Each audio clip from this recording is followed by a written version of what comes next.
and that's why it's called skunked beer, when a beer's gone bad. Okay. So when you get a Corona or some of the Hispanic beers and the cervezas, the term I was looking for, right? That's why they serve those with a lime of some sort, a lime or some part of lemon, some sort of a citrus fruit to offset those characteristics that come out in the beer.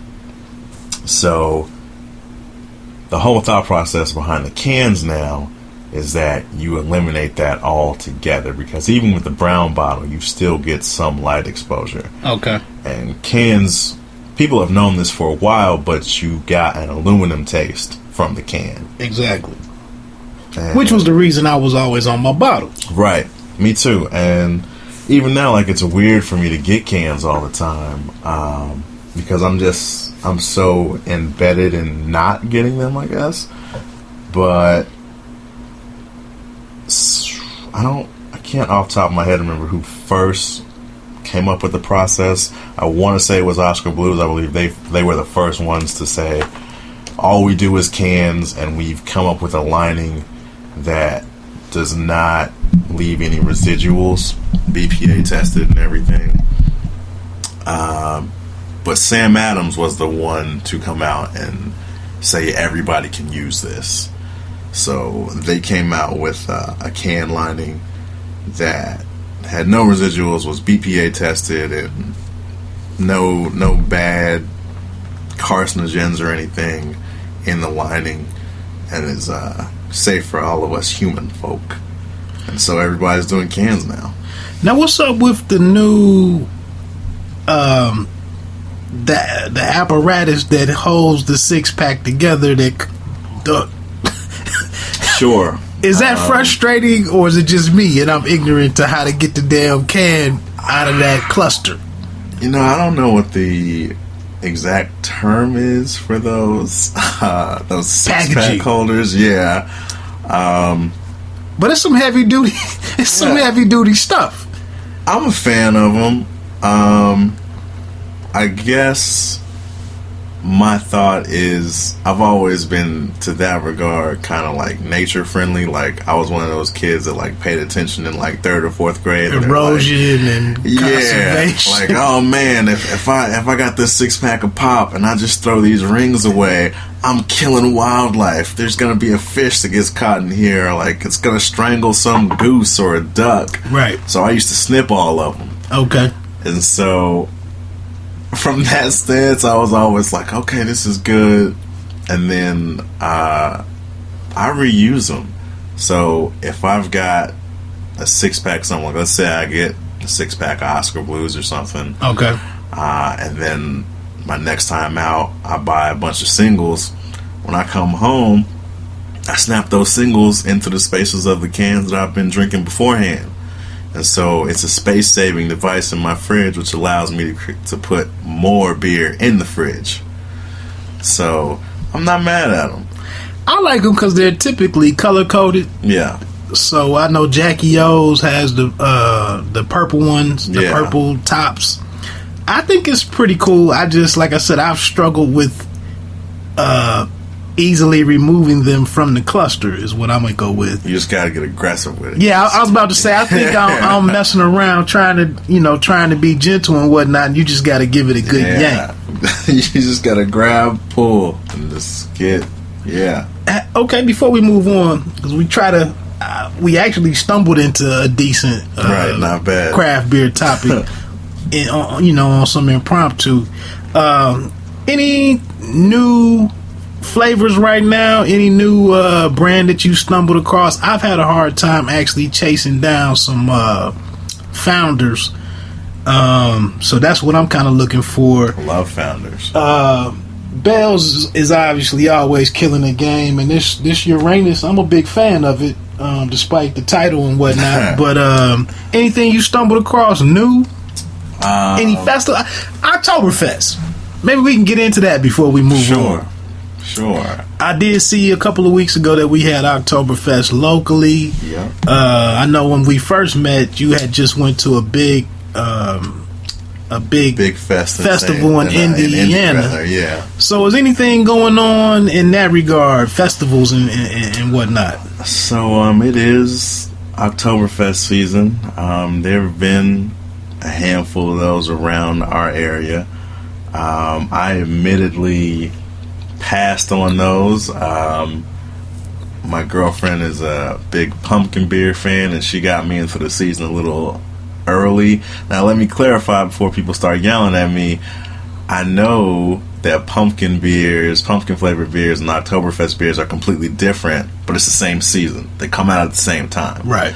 So, as far as I'm concerned, when I get burnt out on one, I'm close to burnt out on the other. And I don't love Oktoberfest beers to begin with. I like cinnamon and nutmeg as much as the next guy. I like light beer on occasion. There's just not, for me personally, enough body, enough flavor in the Oktoberfest styles of beer. Okay. Those are, for the most part, there's some variants, but those are still a very German-influenced Marzen style of beer, which is a sweeter type of beer to begin with.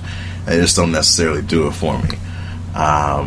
But we do have some great festivals around here, like the one that's at the Art Institute for us Dayton people. Right. Is very big. I've been lucky enough to actually be a pour or a server at those festivals a couple times, which just for a beerhead like me is a nice thing to be involved with the community and shake hands and kiss babies, so to speak, and get free beer while you do it.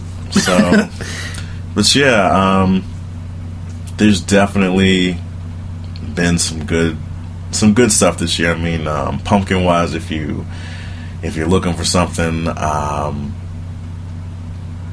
Southern Tier Pumpkin is probably one of the most popular. I've seen that name. Yeah, I mean it's a bomber. It's a 22 ouncer. It's a little high in alcohol percentage. I think it comes in around 8.5, maybe 9. Okay. But it's a really good beer. That alcohol content balances out some of the sweet notes that you would get. It almost has a little bit of almost a yam taste to it, even. Okay. And then the second most popular and different styled, also by Southern Tier, Warlock, which is pumpkin that they have added basically darker malts and some chocolate to. So it's like a chocolate pumpkin stout. It's a good change of pace. I was able to, at a bottle share I was recently at, get some Rumpkin from Avery. Now, I like Avery. Avery makes dope stuff. Yeah, I like Avery. Sadly, that Rumpkin we can't get in state. It clocks in at 15%. Damn. But it was really good. Yeah, Is Avery based out of Michigan? I honestly, off the top of my head, I don't know where Avery's at. They're not out of Michigan. I'm gonna ramble while I find it. Well, you can do that. I did see the report on and I actually was going downtown for something the other as the Oktoberfest was going on, and it like dawned on me that me doing the Hoops and Hops podcast, I probably should have been over there chasing down some stories or having some conversations and whatnot. So I missed out on it. I'm typically not really a festival guy, but definitely when this next season jumps off and you and your team start venturing out, I might have to join you. Yeah. Avery's out of Colorado. Okay. But I do like Avery's. I do like some of their beer. Yeah. We can jump back in. One of our current events that we had to talk through was kind of dead, and that's the great thing about about football in general is the schedule. In one way, it's difficult because you don't get right back on the field right away to exercise those demons. The demons, burning. That whatever happened in the previous game. But obviously, man, Michigan was a hot topic all week with the closing seconds of the Michigan State game last week, where punter, an Australian kid, Blake O'Neal, didn't get he botched the snap. Could have fell on it. He tried to pick it up and still kick it, and a lot of bad stuff happened. You can check out my article about my experience watching that in Ohio at goingfor2.com. You can check out my story on there about it. I don't know if you had a chance to look at that. But what was your thoughts on the game, man? I mean, I ripped his scab off. I know you had a bad night that night because we were supposed to do a show the next day that didn't happen. The bottle share that I was at occurred during the game. And so it was kind of a big deal bottle share. Like, I love bottle shares because it allows you to, mix and mingle with people and then get some stuff that maybe you wouldn't be privy to. But this was like a big deal bottle share with like some of the quote unquote who's and whatnot. Okay, aficionados and whatnot. Yeah, and there was some really good stuff there, and so it forced me to leave my house during the game. And so I got to said location, and I was actually watching it on my phone. That was the best I could do in a house full of Ohio State fans. Right. And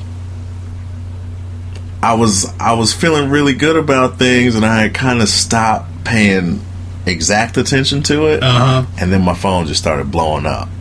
Like, all of my buddies are Ohio State fans with the exception of like 3 people. And I was in this huge group text, and everybody's like, oh, wow, it's like being a Bengals fan. Do you hate yourself right now? Okay. And getting disrespectful. Yeah. And I was like, wait, what? Because it was the last play of the game. Like, I had literally stopped paying attention. Right. And then I see the debacle, and I lost it, man. Like, I was visibly upset around strangers. Like, very, very unhappy. And proceeded to make sure that we cracked open some of the higher ABVs after that. Like, oh, is that a 19% bottle of beer? Let's get into that. Right. Let's test that out. Let's kick the tires on that one. Right. Actually, now that we're several days removed, we got Indiana coming up tomorrow. I would expect us to exact some punishment on the Hoosiers. I won't get into the whole bad call about the targeting with Holden and him being that kid's big game being snatched from him over some BS. But I just say, man, as on the college level, we usually don't really get to watch the battle that we saw going that went down with Michigan's Jordan Lewis and Michigan State's Burbridge and Cook being the one that was throwing the passes. I actually went through a very detailed article on Maize and Brew that broke down that competition, that 2-man competition, and they actually still found a way to say that Jordan Lewis won the matchup, and Burbridge, he had his yards totaled a little over 100 yards, and I think he might have had 8 catches or something. And the article was great. But at the end of the day, I mean, if a dude puts 108 yards on you, I mean, I think he won. Yeah. Now, I mean, it may have been 19 targets on Burbridge, but I just thought Cook, and that was my issue going in. I just didn't think that we had the skilled players, and I didn't know. I was expecting the podcast that I put out that week. I expected that Chesson would show up after the kickoff return that he had against Northwestern, and I thought maybe he was ready to convince folks that he was really big time. He didn't really step up the way I expected. Rudock didn't make as many plays as I had hoped that he would make with his legs. And I just felt like the 3 conservative plays that we tried to run to get that first down to close the game, I felt like it left the door open for something bad to happen.